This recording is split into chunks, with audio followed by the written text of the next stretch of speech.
So Grant, so for condo owners who have a parking spot, who don't necessarily need it and who are looking to make, some cash on selling the parking spot, what are some tax considerations? So yeah, a good question, Christian. Recently, we had a conversation with Bob, and we're saying how condos or properties in general not liquid to sell. Liquid in the sense of selling. We have to sell the whole unit.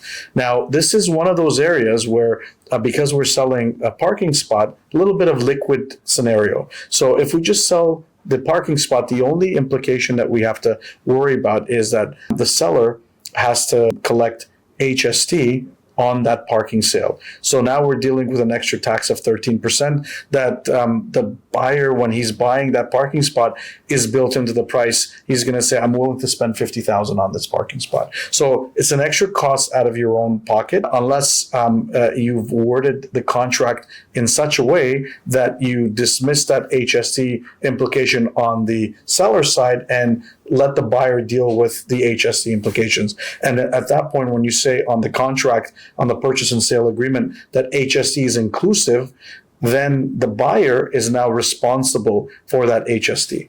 Is there any way that HST is not charged at all to the buyer or the seller? So if both parties are HST registrants and they apply, they can potentially exclude HST from the purchase and sale agreement, where one side doesn't charge and the other one doesn't pay.